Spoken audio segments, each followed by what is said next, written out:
Empress Matilda, circa February 7, 1102 to September 10, 1167, also known as Empress Maud, was a key player in the English Civil War known as the Anarchy, as she fought for the English throne. Born to Henry I, King of England and Duke of Normandy, who designated her as his successor, Matilda was sent to Germany at a young age to wed Henry V, who would later become the Holy Roman Emperor. In 1116, she accompanied him to Italy, where she was crowned Empress in St. Peter's Basilica and acted as the imperial regent. Although Matilda and Henry V were childless, she played a crucial role in governing the empire until his passing in 1125, at which point his rival Lothair of Supplinburg claimed the imperial crown. The death of Matilda's sole legitimate brother, William Adelin, in the White Ship disaster of 1120 led to a crisis over who would succeed him. After becoming a widow, Matilda returned to Normandy at her father's behest. Henry I arranged her marriage to Geoffrey of Anjou, with the goal of forming an alliance that would safeguard his southern frontiers in France. Given that Henry had no other legitimate heirs, he named Matilda his successor and had his court pledge their loyalty to her and her descendants. However, this move was met with disapproval from the Anglo-Norman nobility.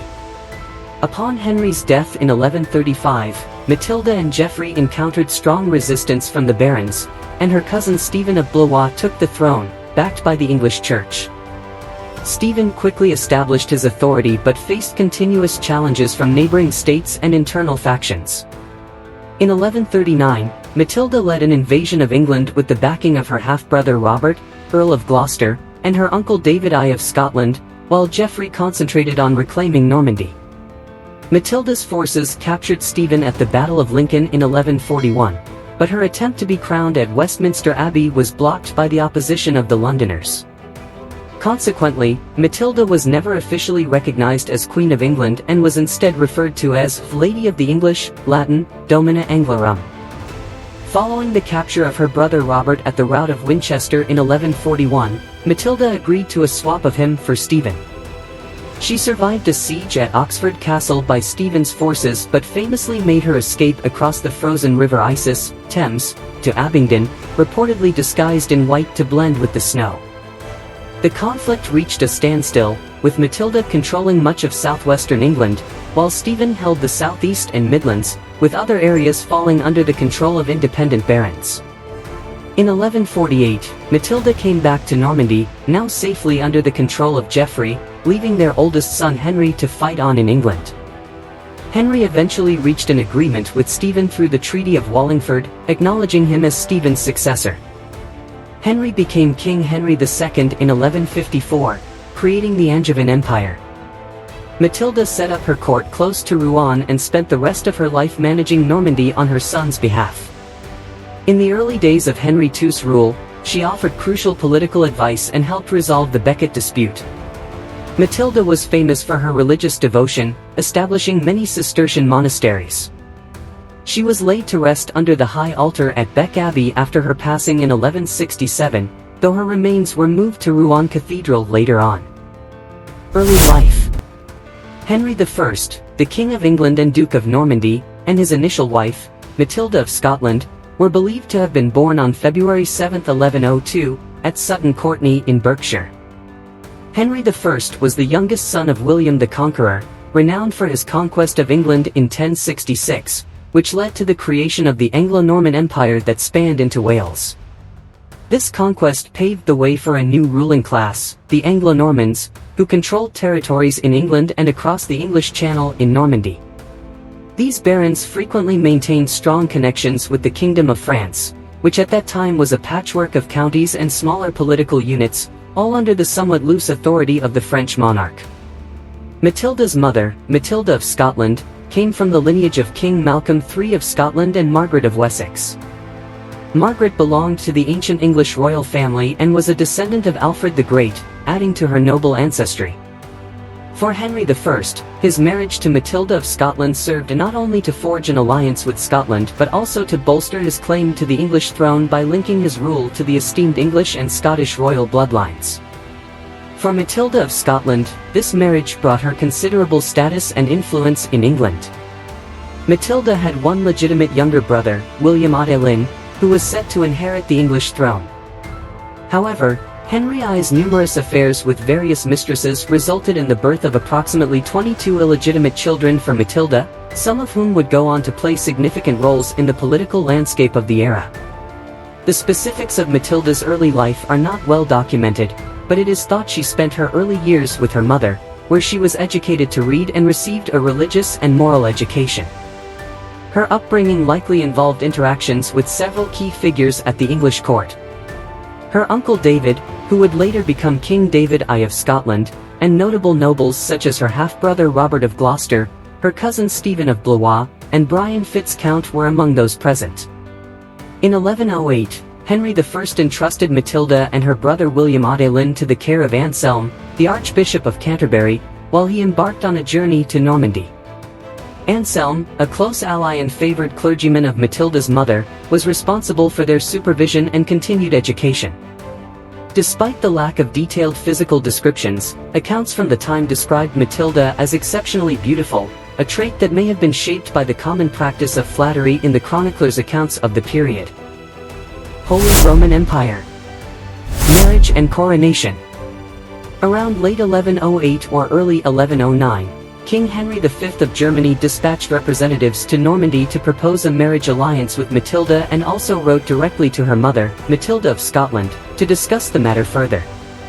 This union was particularly attractive to Henry I, King of England, as marrying his daughter into one of Europe's most esteemed families would bolster his somewhat precarious position as the youngest son of a newly established royal lineage. Moreover, it would secure him a valuable ally in his dealings with France. In exchange, Henry V would receive a dowry of 10,000 marks, which he needed to fund his journey to Rome for his coronation as the Holy Roman Emperor. The precise terms of the marriage contract were hammered out at Westminster in June 1109. Given her elevated status, Matilda attended her first royal council in October of that year.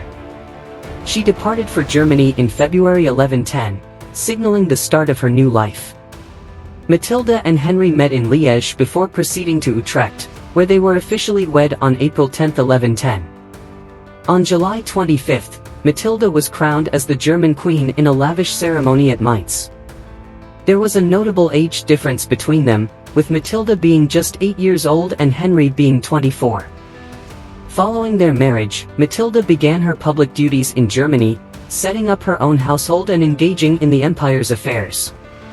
Shortly after their nuptials, political turmoil erupted across the empire when Henry had his chancellor, Archbishop Adalbert of Mainz, along with other German princes, arrested. This sparked widespread uprisings and resistance from within the church, which was instrumental in the empire's governance. The situation grew more severe, leading to Henry's excommunication by Pope Paschal II.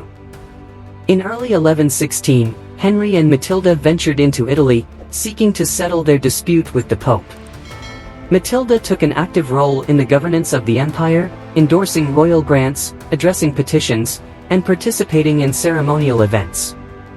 Throughout 1116, they focused on consolidating their hold over northern Italy, and by early 1117, they were on the move towards Rome itself. When they arrived in Rome, Pope Paschal II ran away, leaving a void in leadership that was quickly filled by Maurice Bourdon, who would later be known as Gregory VIII, the antipope. Bourdon performed the coronation of Henry and Matilda at St. Peter's Basilica, likely around Easter and once again at Pentecost. Matilda leveraged these events to solidify her position as Empress of the Holy Roman Empire. While it was common for kings like Henry V to be chosen by powerful barons and expected to receive papal coronation, this was not always a certainty. Henry V had forced Paschal II to crown him in 1111, but the exact status of Matilda was not as clear. Despite this, she adopted the title of Queen of the Romans on her official documents, showing her recognized role as Henry's spouse, though her claim to the Empress title was doubtful. The role of Bourdon and the nature of the ceremonies were also open to interpretation. In a legal sense, these events were not actual imperial coronations but rather formal, crown-wearing ceremonies, during which rulers would don their crowns in the presence of the court. By the time Bourdon carried out the second ceremony, he had been excommunicated and was subsequently deposed and sentenced to life imprisonment by Pope Calixtus II. However, Matilda continued to assert that she had been officially crowned empress in Rome, and this title gained widespread acceptance. From 1117 until her passing, Matilda consistently referred to herself as Empress, and both royal and historical records recognized her title without hesitation. Widowhood. In 1118, King Henry V made his way back to the north, crossing the Alps to Germany to quell new uprisings, leaving his wife, Matilda, to act as his regent in Italy. During her time in this role, although there are few records to go by, it is believed that Matilda gained a considerable amount of practical experience in governing. She was tasked with managing affairs in Italy, which likely entailed overseeing local governance, resolving disputes, and ensuring the region's stability amidst political unrest. In 1119, Matilda embarked on a journey north to meet Henry in Lotharingia. Henry was deeply engaged in discussions with Pope Calixtus II to reach a compromise following his excommunication due to the investiture controversy, a dispute over who had the right to appoint bishops. Matilda's involvement in these negotiations highlighted her significance in Henry's political strategy. By 1122, Matilda and Henry were both in attendance at the Council of Worms. This council was a pivotal moment in resolving the investiture controversy, with Henry renouncing his right to bestow bishops with their episcopal regalia, effectively ending the conflict with the Church. This resolution brought about a semblance of stability and allowed Henry to concentrate on matters within his kingdom. In 1122, Matilda made an attempt to visit her father, King Henry I, in England. However, her journey was impeded by Count Charles I of Flanders, who controlled the territory she needed to traverse. Historian Marjorie Chibnall suggests that Matilda's intention was to discuss the succession of the English crown, a topic of great importance given the uncertain line of succession in England. Despite their marriage, Matilda and Henry were unable to produce any children.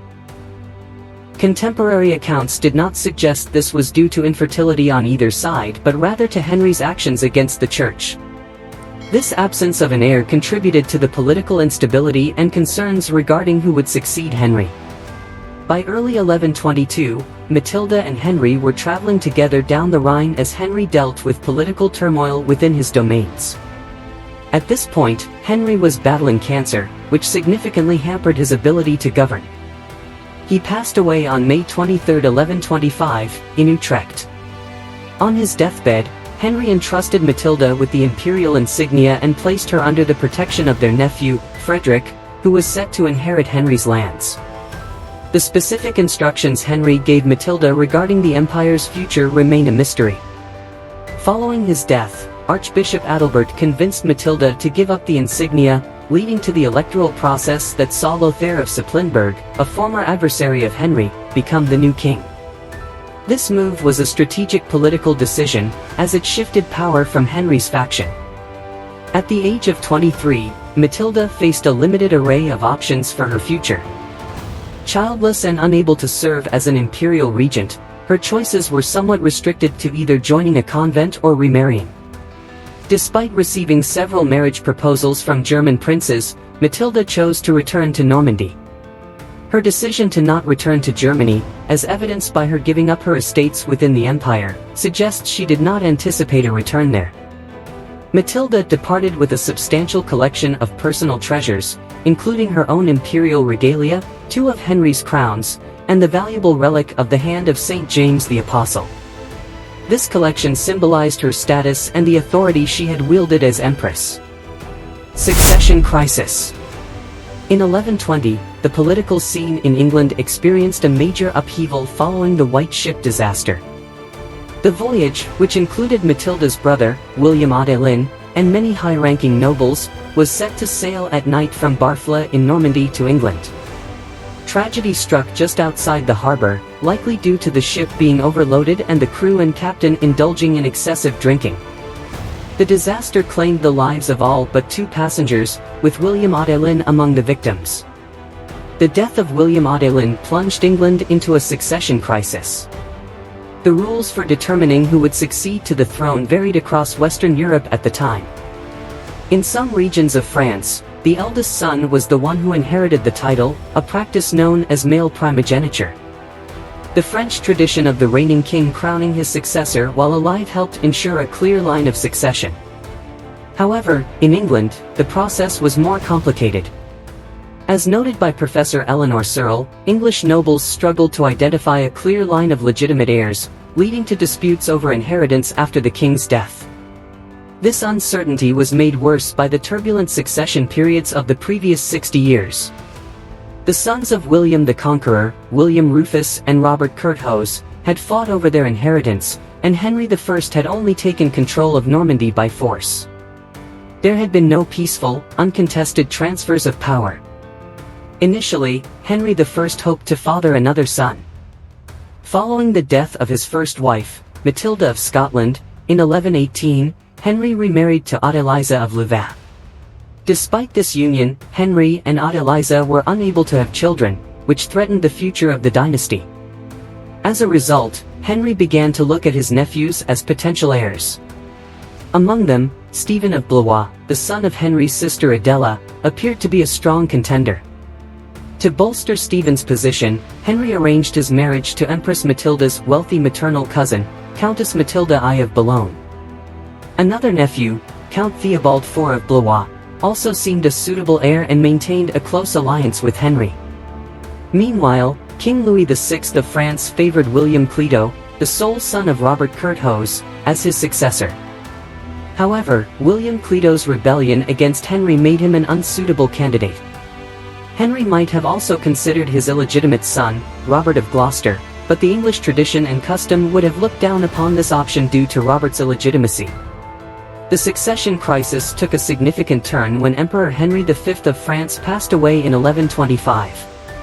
With Emperor Henry V gone, Matilda, who was now a widow, returned to her father's court, significantly changing the landscape of the succession crisis. The death of Emperor Henry V opened up new opportunities for Matilda, who had demonstrated her abilities as a ruler during her time as regent in Italy. Recognizing her potential, Henry I saw in his daughter a solution to the succession problem. When Empress Matilda returned to Normandy, it signaled the start of a fresh phase in her existence. She carried along a hoard of precious items, such as her own ornaments, royal insignia, 2 crowns of Henry V, and the sacred relic known as the Hand of St. James the Apostle. These emblems of her past rank highlighted her important position within the imperial court. To ensure his line would continue, Henry I named Matilda his successor, making it necessary for the English and Norman barons to take a pledge of loyalty to her. This bold move, breaking away from the usual practice of male inheritance, stirred debate. However, Henry's resolve to establish a stable future for his kingdom pushed him to challenge convention, making Matilda the first woman to be chosen as the heir to the English crown. Return to Normandy. Marriage to Geoffrey of Anjou. In 1125, Matilda came back to Normandy and spent nearly a decade at the royal court. During this time, her father, Henry I, remained hopeful that his second marriage to Adeliza of Louvain would result in a son. However, without a legitimate son, Henry chose Matilda as his successor. He proclaimed her as his rightful heir if he failed to produce another son. To confirm this choice, Henry called upon the Anglo-Norman barons to Westminster for Christmas in 1126, where, in January 1127, they made a pledge to acknowledge Matilda and any future legitimate heirs she might have. By early 1127, Henry was in the process of looking for a new spouse for Matilda, considering various proposals from princes within the Holy Roman Empire. His main goal was to strengthen Normandy's southern defenses by marrying her to Geoffrey, the eldest son of Count Fulk V of Anjou. Normandy, which Henry had taken over in 1106, was facing ongoing challenges, with the latest one being from his nephew William Clito, the new Count of Flanders, who had the support of the French king. To avoid threats from both the south and the east of Normandy, Henry believed forming an alliance with Anjou was essential. Previously, an alliance had been arranged through the marriage of William Adelin to Fulk's daughter, Matilda, but this plan was derailed by the White Ship disaster. Disputes over the dowry for the marriage led Fulk to back William Clito instead. Henry's solution was to re-establish the alliance by negotiating Matilda's marriage to Geoffrey. At first, Matilda was not keen on the idea of marrying Geoffrey of Anjou, seeing it as a step down from her imperial status, especially since Geoffrey was much younger than her. Matilda was 25, whereas Geoffrey was just 13. Hildebert, the Archbishop of Tours, stepped in to convince her to accept the proposal. Begrudgingly, Matilda consented, and in May 1127, she journeyed to Rouen with Robert of Gloucester and Brian Fitz-Count for her formal engagement to Geoffrey. Over the following year, Fulk decided to go to Jerusalem with the ambition of becoming king there and leaving his lands to Geoffrey. Henry knighted Geoffrey, and on June 17, 1128, Matilda and Geoffrey were wed in Le Mans by the bishops of Le Mans and Sees. In 1129, Fulk left for Jerusalem, declaring Geoffrey the Count of Anjou and Maine, thereby securing the strategic alliance Henry had aimed for. Dispute. The union between Matilda and Geoffrey of Anjou was fraught from the beginning, as the pair showed little affection for one another. A dispute emerged concerning Matilda's dowry. Although Henry I had allocated several castles in Normandy to them, the timing of their possession was unclear. It's also doubtful whether Henry intended Geoffrey to have any claim to England or Normandy, likely keeping his position as ambiguous. Shortly after their marriage, Matilda returned to Normandy, leaving Geoffrey. Henry appeared to hold Geoffrey responsible for their separation, yet the couple reconciled in 1131. Henry called Matilda back from Normandy, and she came to England that August. At a gathering of the King's elite council in September, it was decided that Matilda would return to Geoffrey. The council also renewed their collective pledge of loyalty to acknowledge her as Henry's heir. In March 1133, Matilda gave birth to her first son, who would later become Henry II. Henry I was overjoyed by the news and made his way to her at Rouen. At Pentecost in 1134, their second son, Geoffrey, was born in Rouen, though the birth was fraught with difficulty, and Matilda seemed on the brink of death. She made preparations for her will and had a dispute with her father over her burial site. Matilda favored Bec Abbey, whereas Henry wished for her to be buried at Rouen Cathedral. Matilda eventually recovered, and Henry was ecstatic over the birth of his second grandson, possibly insisting on another oath from his nobles. However, the relationship between Matilda and Henry began to deteriorate.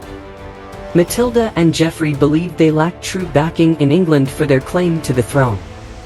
In 1135, they suggested that Henry should cede the royal castles in Normandy to Matilda and demand that the Norman nobility immediately pledge their allegiance to her. This move would have strengthened their position after Henry's demise, but the king vehemently refused, likely fearing that Geoffrey would attempt to seize power in Normandy while he was alive. A new rebellion erupted in southern Normandy, and Geoffrey and Matilda took up arms in support of the rebels. In the midst of this turmoil, Henry suddenly fell ill and passed away near Lyons-la-Forêt. It's unclear what, if anything, Henry had said about his succession before his death. Accounts from contemporary chroniclers were shaped by later events. Those who were favorable to Matilda suggested that Henry reaffirmed his intention to give all his lands to his daughter, while those who were hostile to Matilda argued that Henry had abandoned his previous plans and apologized for forcing the barons to swear an oath of allegiance to her.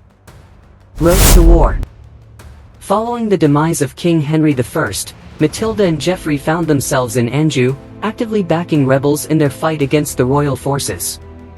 Important allies like Robert of Gloucester joined their ranks, and many of these barons had pledged to stay in Normandy until Henry I received a proper burial, thereby delaying their return to England. Despite this promise, Geoffrey and Matilda took advantage of a moment to push deeper into southern Normandy. They successfully captured several key castles near Argentan, which were part of Matilda's disputed dowry. However, their advance was slowed down by strong opposition from Norman nobles and a rebellion in Anjou itself. During this period, Matilda, who was expecting her third son, William, from this union, is a topic of debate among historians regarding the impact of her pregnancy on her military tactics. At the same time, Stephen of Blois, strategically located in Boulogne, quickly made his way back to England upon learning of Henry's death. With his military forces by his side, he faced initial resistance from Robert of Gloucester's outposts at Dover and Canterbury. Despite this challenge, Stephen moved forward and by early December, had established control over the area around London. Over the next week, He solidified his position and gathered support from the city's inhabitants, who welcomed him as their new ruler, hoping for favors in return.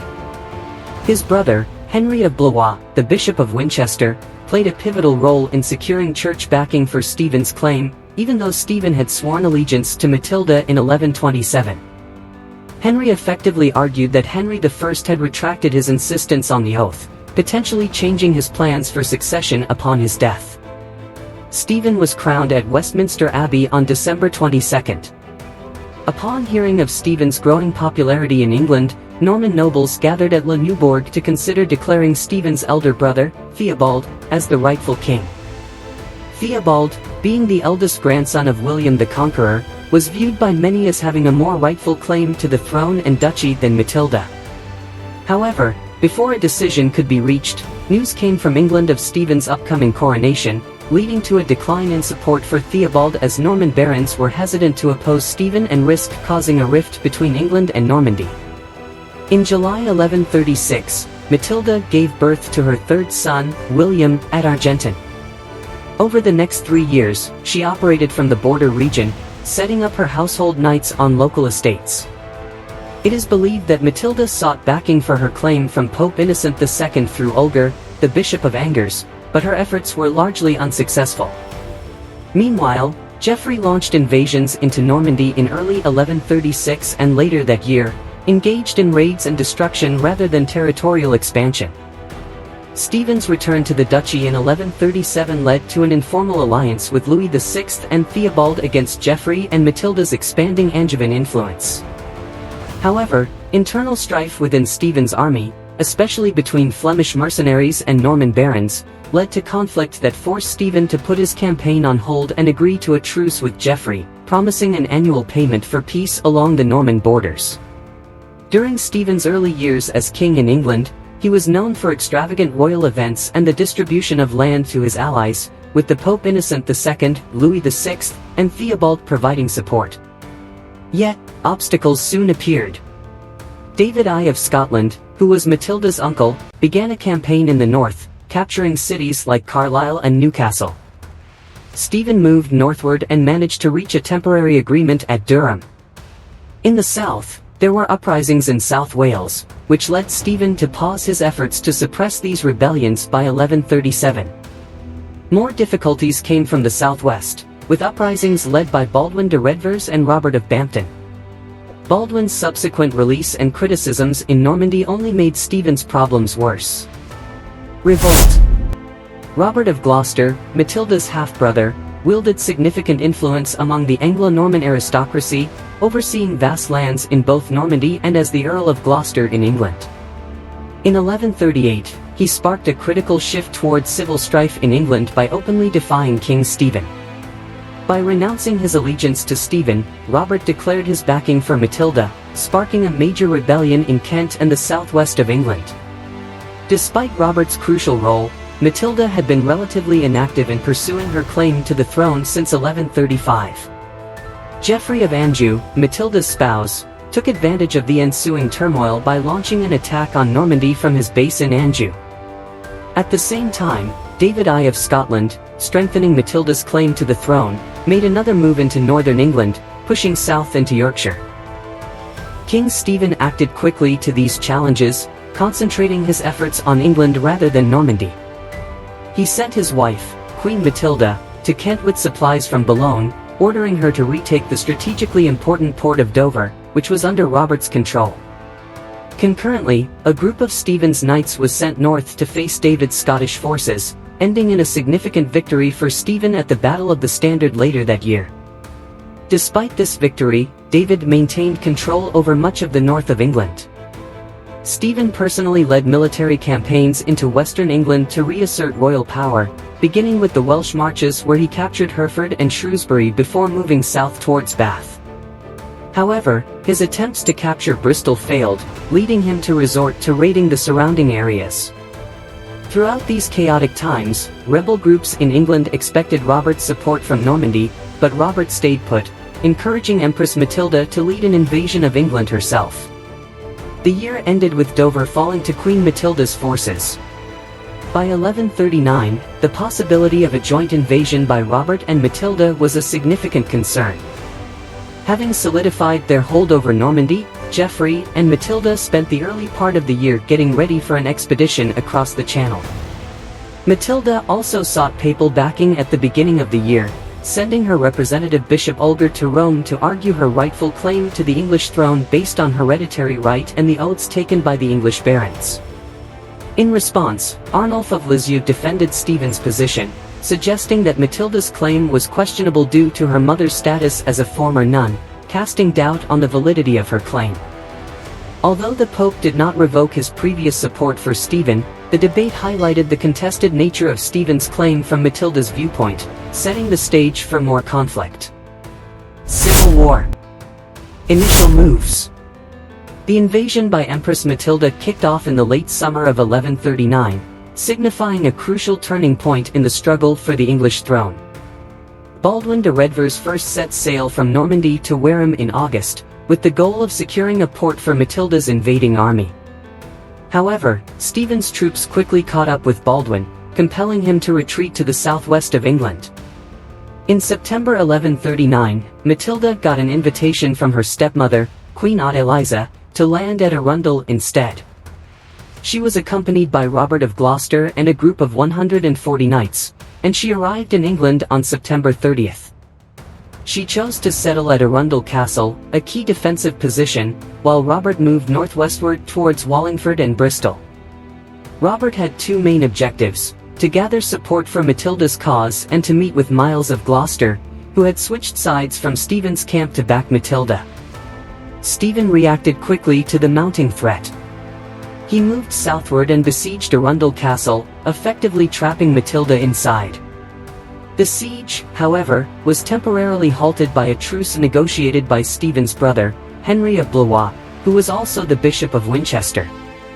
The details of this truce are somewhat unclear, but it led to Matilda and her household knights being set free from the siege. Matilda was then escorted to the southwest of England, where she reunited with Robert of Gloucester and strengthened her forces. The reasons behind Stephen's decision to release Matilda are open to interpretation among historians. Some argue it was a tactical move, as Stephen saw Robert of Gloucester as his main military rival at that point in the conflict. Others believe that chivalry played a role, as women were typically spared from direct combat in medieval times.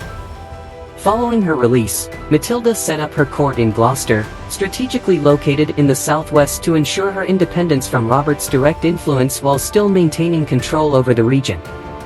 Despite not seeing many new supporters defecting to her side, Matilda managed to keep control over a large area.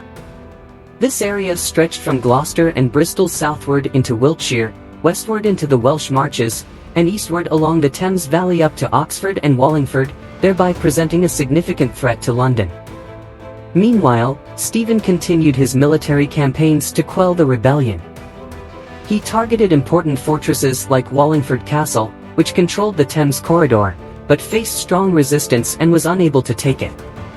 Undeterred, Stephen moved into Wiltshire, capturing Trowbridge and securing the castles at South Cerney and Malmesbury as he went.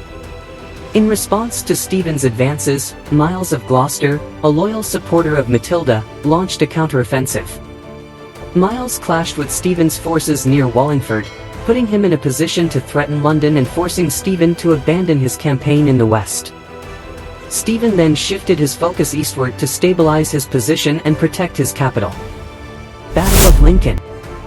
In the early months of 1141, Empress Matilda's fortunes shifted dramatically after the Battle of Lincoln on February 2. Ranulph of Chester, embroiled in conflict with King Stephen, found himself trapped in his castle at Lincoln. In response, Robert of Gloucester and Ranulph united their forces to march to his rescue. The ensuing clash saw King Stephen's army, led by himself with Alan of Brittany and William of Aumale on the wings, confront Robert and Ranulph's combined forces. Although initially successful, especially with William of Aumale's forces effectively countering the Angevins' Welsh troops, King Stephen's army was eventually surrounded by Robert and Ranulph's cavalry. King Stephen was captured in the turmoil of the battle. Following his capture, King Stephen was brought to Matilda's court in Gloucester by her personally. She later moved him to Bristol Castle, a fortress traditionally reserved for high-ranking prisoners. With King Stephen neutralized, Matilda quickly set about to solidify her claim to the throne. She began preparations for her coronation, a process that required the Church's approval and her coronation at Westminster. King Stephen's brother, Henry of Blois, acting as the Pope's representative, was crucial in securing the Church's support for Matilda. He convened a council at Winchester before Easter to sway the clergy in her favor. Matilda had made a private deal with Henry, promising him significant control over church matters in return for his support. Henry strengthened her position by moving the remaining royal wealth to her, including Stephen's crown. He also excommunicated Matilda's adversaries, further cementing her legitimacy in the eyes of the Church. Despite Henry's efforts, Archbishop Theobald of Canterbury was reluctant to declare Matilda queen immediately. A delegation led by Theobald went to Bristol to negotiate with Stephen. Recognizing the dire situation, Stephen agreed to release his subjects from their oaths of fealty. The clergy reconvened at Winchester on April 7, 1141, and formally recognized Matilda as the rightful ruler to replace Stephen. She took on the title, Lady of England and Normandy, a significant step towards her coronation. Although her supporters were present, the declaration did not win over the majority of the nobility, and delegates from London remained undecided. Meanwhile, Queen Matilda, Stephen's wife, protested vehemently and demanded her husband's release. Matilda then proceeded to London with plans for her coronation in June, but her reception there was hostile. Despite early backing from Geoffrey de Mandeville, who controlled the Tower of London, Stephen's loyalists and Matilda's influence in the capital posed a significant threat. On June 24, just before her scheduled coronation, the citizens of London rebelled against Matilda and Geoffrey. Faced with overwhelming resistance, Matilda and her followers quickly fled to Oxford to regroup. At the same time, taking advantage of Stephen's capture and the political turmoil in England, Geoffrey of Anjou initiated a new campaign in Normandy. With Waleran of Beaumont preoccupied with England, Geoffrey swiftly took control of lands south of the Seine and east of the Rissel. Theobald of Blois, caught up in his own conflicts in France, did not support Stephen, as his relationship with the new French king, Louis VII, turned sour into outright conflict. Geoffrey's victories in Normandy and Stephen's declining position in England led many Anglo-Norman barons to rethink their loyalties. Concerned about losing their English properties to Matilda and their Norman territories to Geoffrey, several key barons switched sides. Waleran of Beaumont, who was a close confidant of Stephen, moved into Normandy to protect his family's lands by joining forces with the Angevins, thereby incorporating Worcestershire into Matilda's influence. In England, other supporters of Matilda, like Bishop Nigel of Ely, reclaimed their former strongholds. To strengthen Matilda's position, new earldoms were established in the western parts of England. The collapse of royal authority over minting coins led to local barons and bishops issuing their own money, underscoring the division within Stephen's government and the increasing regional independence under Matilda's nominal authority. In conclusion, the capture of Stephen at Lincoln in 1141 was a critical turning point in Matilda's quest for the English throne. Although her efforts to secure her coronation and establish her rule were fraught with difficulties and obstacles, the events of 1141 significantly weakened Stephen's grip on power and paved the way for Matilda's eventual claim to the throne. Realm of Winchester and the Siege of Oxford. Matilda's status was altered by her defeat at the Battle of Winchester. Her partnership with Henry of Blois was brief and they quickly parted ways due to disagreements over political favors and religious policies. The bishop switched his allegiance back to Stephen. In retaliation, Matilda and Robert of Gloucester laid siege to Henry of Blois in his bishopric castle at Winchester, utilizing the royal castle in the city as their base for their operations. Queen Matilda had managed to keep Stephen's cause alive in the southeast of England, and with the Queen, her Lieutenant William of Ypres, and additional troops from London, seized the chance to advance towards Winchester. Their forces encircled Matilda's army. Matilda chose to flee from the city with Fitzcount and Reginald of Cornwall, while the remainder of her troops put up a delaying action against the royal forces. In the ensuing battle, the Empress's forces were defeated, and Robert of Gloucester was captured during the retreat, though Matilda managed to escape, weary, to her fortress at Devizes. With both Stephen and Robert captured, talks began to negotiate a lasting peace agreement, but Queen Matilda was not willing to make any concessions to the Empress, and Robert refused any offers to encourage him to switch sides to Stephen. Instead, in November, the two sides exchanged their leaders. Stephen returned to his queen, and Robert to the Empress in Oxford. Henry convened another church council, which reversed its previous stance and reaffirmed Stephen's right to the throne, and a new coronation ceremony for Stephen and Matilda took place at Christmas 1141. Stephen then embarked on a journey to the north to gather more troops and to successfully convince Ranulph of Chester to change his allegiance once more. Stephen then spent the summer attacking some of the newly constructed Angevin castles in the previous year, including Cirencester, Bampton, and Wareham. In the summer of 1142, Robert returned to Normandy to assist Geoffrey in operations against some of Stephen's remaining supporters there, before returning in the autumn. Matilda found herself under increasing pressure from Stephen's forces and was surrounded at Oxford. Oxford was a fortified city, protected by walls and the river Isis, but Stephen led a sudden assault across the river, with the king and his men charging and swimming part of the way. Once on the other side, the king and his forces stormed into the city, trapping Matilda in the castle. Oxford Castle was a formidable fortress, and instead of attacking it, Stephen opted for a prolonged siege. Just before Christmas, Matilda managed to escape from the castle with a small group of knights, likely via a postern gate, crossed the icy river, and made her way past the royal army on foot to Abingdon-on-Thames, then riding to safety at Wallingford, leaving the castle garrison to surrender the following day. Matilda and her companions are said to have worn white to blend in with the snow. Stalemate.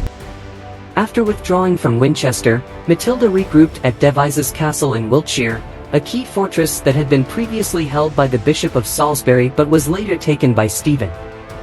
Here, she set up a strong court backed by Flemish soldiers and local leaders, effectively ruling over the lands around her. Many people who had lost their lands in areas controlled by Stephen moved westward in search of Matilda's support, which helped to strengthen her support in the region. With the support of Robert of Gloucester, Matilda chose to pursue a long-term strategy, which led to a deadlock in the conflict. At first, there were some positive outcomes for Matilda's side. In 1143, Robert besieged Wilton Castle, a crucial royal fortress in Herefordshire where Stephen was trying to gather his forces. The Battle of Wilton that followed saw Stephen's failed attempt to break free, encountering a strong Angevin cavalry that almost captured him, but he managed to escape narrowly.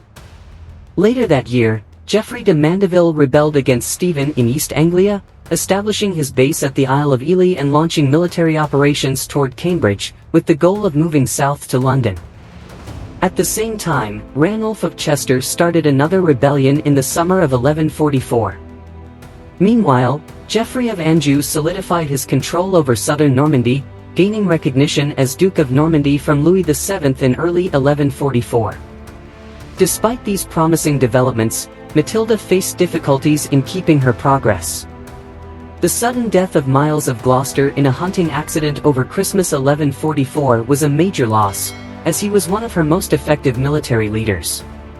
Similarly, the death of Geoffrey de Mandeville during a battle at Burwell Castle in Cambridgeshire in September 1144 interrupted the progress of her allies in the east. Stephen took advantage of these losses, making territorial advances against Matilda's forces in the west throughout 1145. Including the recapture of important fortresses like Farringdon Castle in Oxfordshire. In response to the growing conflict, Matilda gave the green light to Reginald, Earl of Cornwall, to start peace talks. However, both sides dug in their heels, refusing to make concessions, which extended the stalemate and the broader conflict over the English throne. Conclusion of the war. As the 1140s unfolded, the conflict in England underwent a significant shift, moving from extensive battles to a prolonged standoff with occasional bursts of violence. By 1147, Matilda had suffered the loss of several key allies who had been instrumental in her cause. Robert of Gloucester, one of her most loyal supporters, died peacefully that year, creating a noticeable gap in her ranks. Another important figure, Brian Fitz-Count, slowly withdrew from public affairs and eventually went into a monastery, where he passed away in 1151. These losses diminished Matilda's base of support and altered the course of the ongoing conflict. Furthermore, the departure of numerous Anglo-Norman barons to join the Second Crusade in 1145 further reduced Matilda's military strength in England. This mass exodus disrupted the balance of power in the regions and led to a period of relative peace, as those who remained concentrated on securing their territories rather than engaging in aggressive military actions. In the midst of these changes, Matilda's eldest son, Henry, began to play a crucial role. Initially stationed in France throughout the conflict, Henry started to take on a more active part.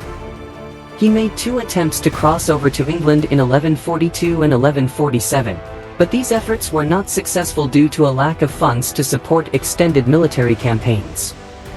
This financial difficulty prompted Henry to seek financial assistance from Matilda, who declined, citing her own financial limitations. Stephen's unexpected intervention to cover the expenses of Henry's mercenaries on one occasion underscored the intricate and changing alliances and motivations during this era. The year 1148 was a turning point for Matilda as she encountered increasing opposition from the church over her control of Devizes Castle.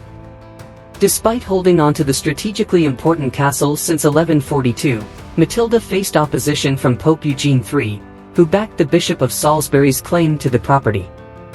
Faced with the threat of excommunication, Matilda reluctantly gave up Devizes Castle and returned to Normandy early in 1148. This move represented a strategic retreat for Matilda, who shifted her focus to governing Normandy and strategizing with her sons and husband. Upon settling in Rouen, Matilda set up her court at the Priory of Notre Dame du Pré, where she dealt with administrative tasks and regional diplomacy.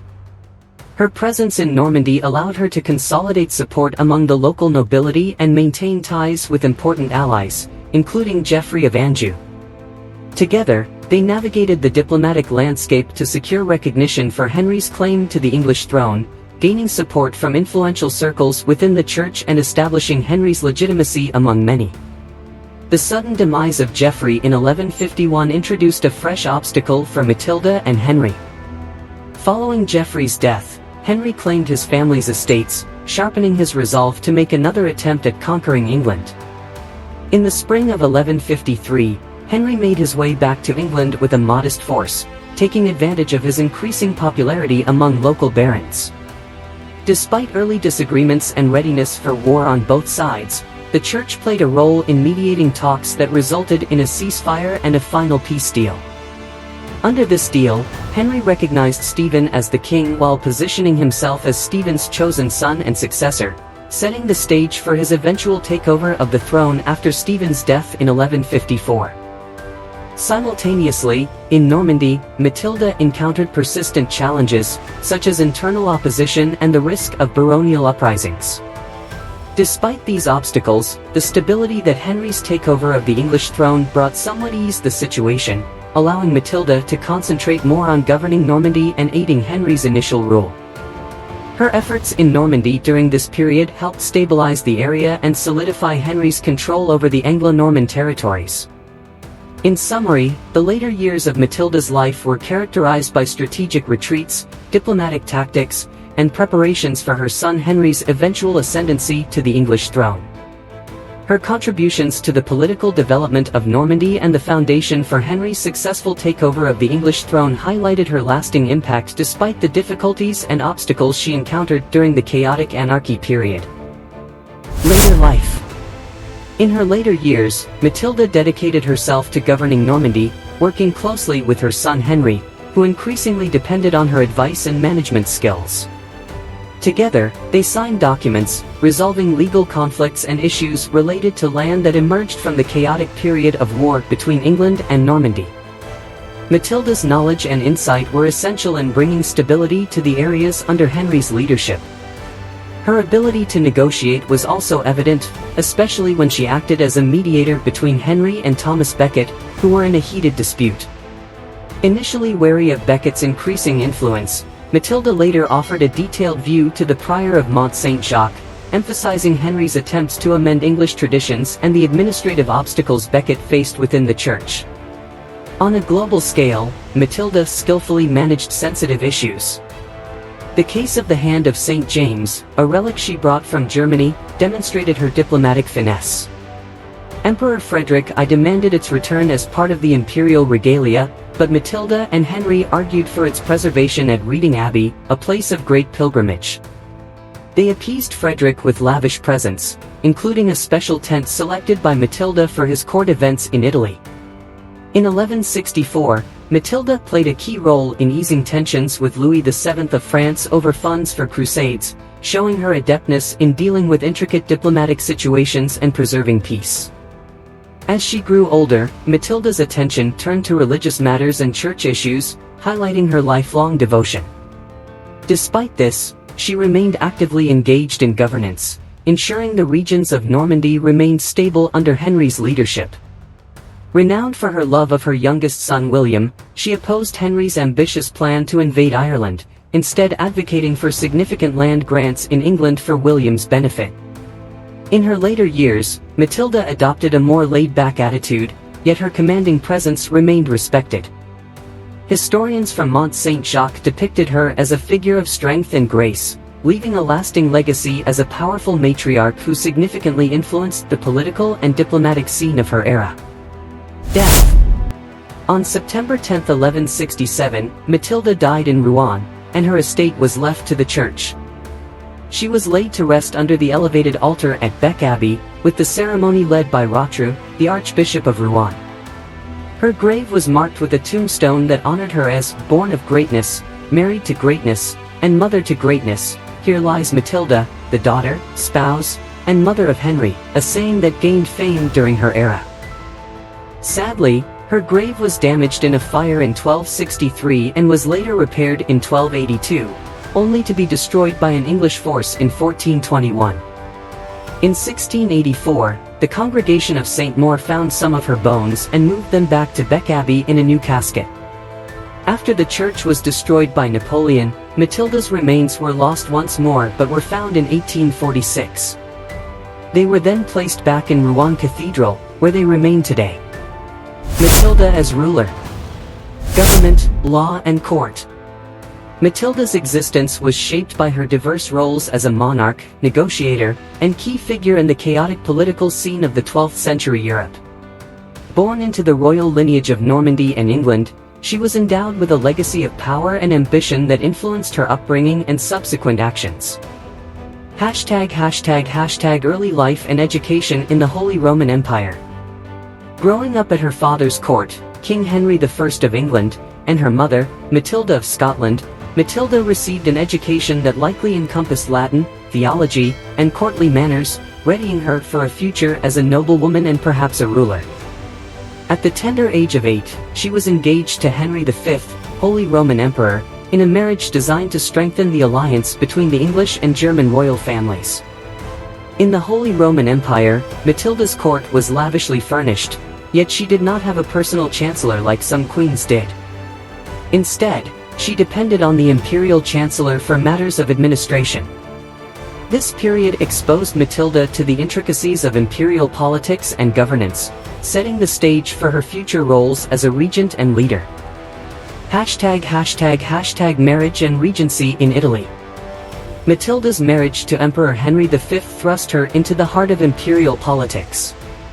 When Henry was away, Matilda served as regent in Italy, managing local affairs and dealing with regional leaders who acknowledged her authority.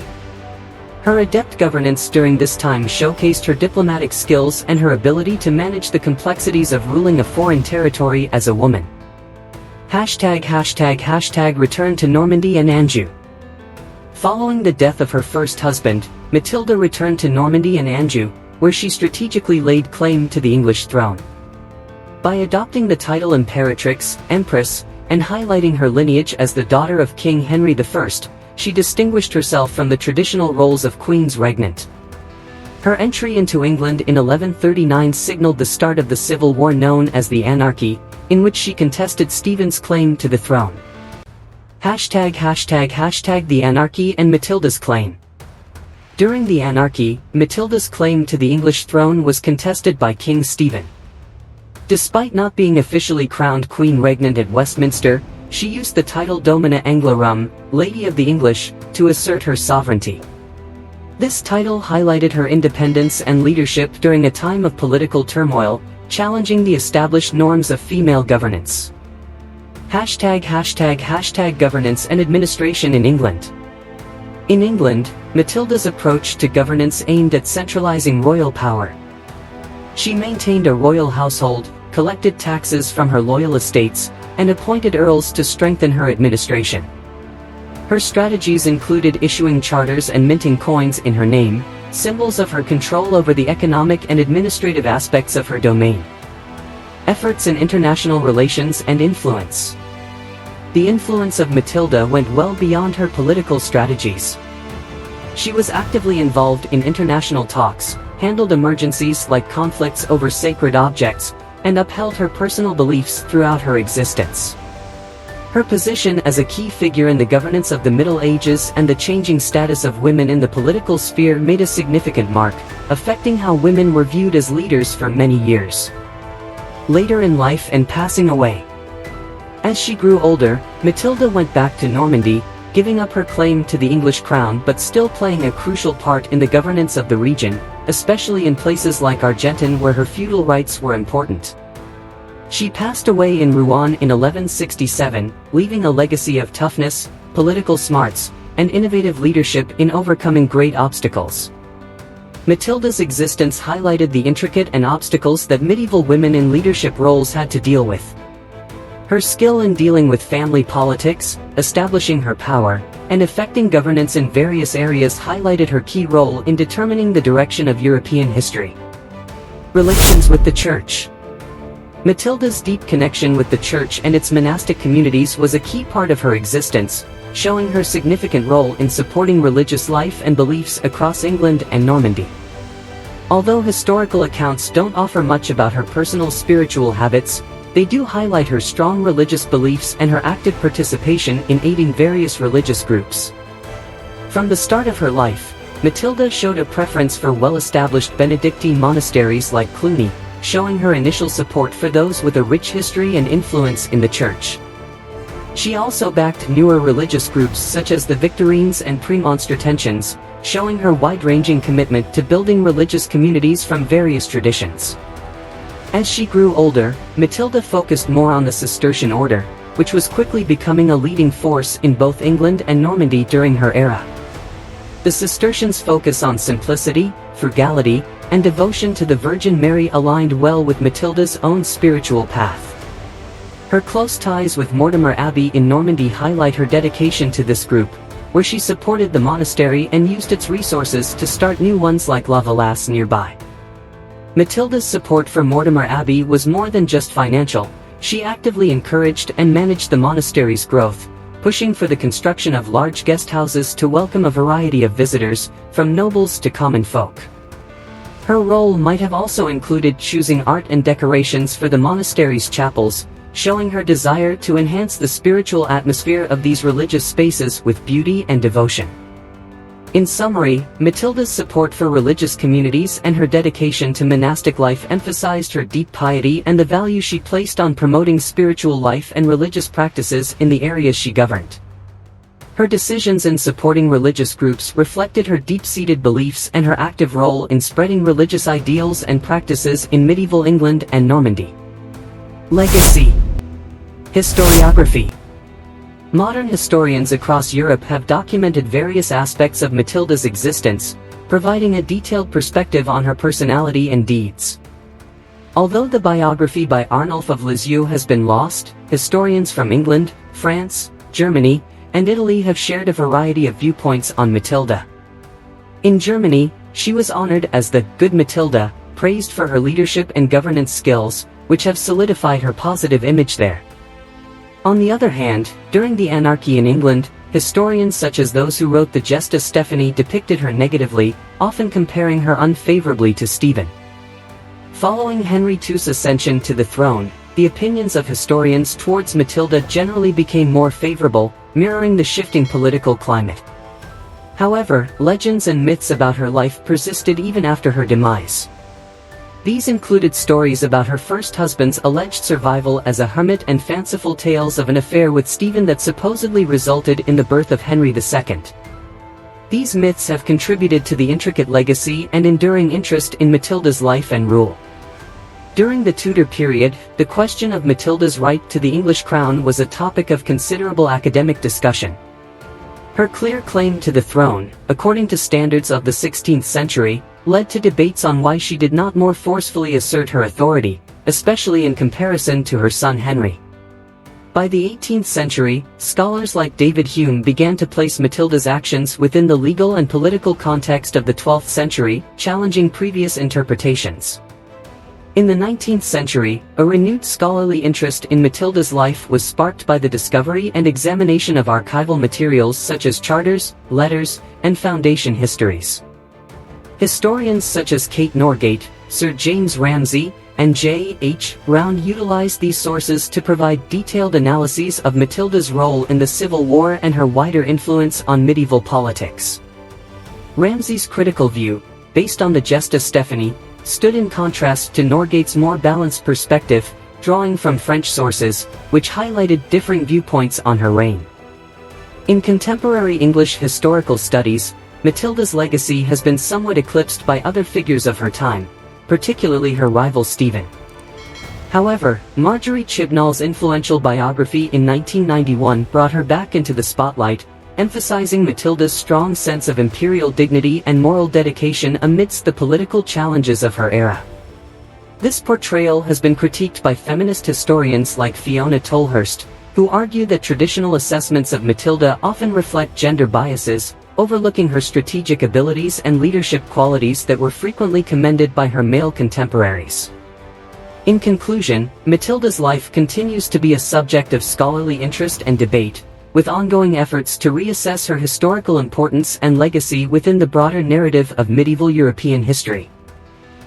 Popular culture. The tumultuous times of Matilda's existence have served as a muse for many historical fiction novels. Matilda, along with her husband Stephen and their respective groups, play a significant role in the Ellis Peters historical mystery series that revolves around Brother Cadfael, spanning from 1137 to 1145. In these stories, Peters presents the Empress as boastful and distant, in stark contrast to Stephen, who is shown as a forgiving and logical king. It's also possible that Matilda's image of being a skilled warrior played a part in Alfred, Lord Tennyson's decision to name his 1855 poem Maud. Hello everyone, I'm thrilled to have you all here with me on this adventure. If you're finding my videos engaging and haven't yet subscribed, I encourage you to do so. Subscribing ensures you won't miss any of my regular uploads. Your backing is super important to me. If you enjoyed this video, it would mean a lot to me if you could give it a thumbs up below. Your thumbs up signals to me what content you like and also makes it easier for others to find my videos. I also really appreciate your messages, so feel free to leave a comment. Whether it's feedback, suggestions, or just a hello, your messages make my day and help me connect with you more deeply. Your interaction is what drives this channel. It inspires me to create content that's both useful and entertaining. So, let's work together to foster a community that supports and learns from each other. If you're already subscribed, thank you for being a part of this journey. If you're not, I welcome you to join us. Together, we can discover new ideas, learn together, and grow as a community. Please enable the notification bell so you're notified every time I post a new video. This way, you'll be the first to discover new content. Once more, I'm grateful for your viewership, likes, comments, and subscriptions. Your support is invaluable to me and helps me enhance with every video. I'm excited to keep this journey going with you. Stay tuned for more exciting content coming your way.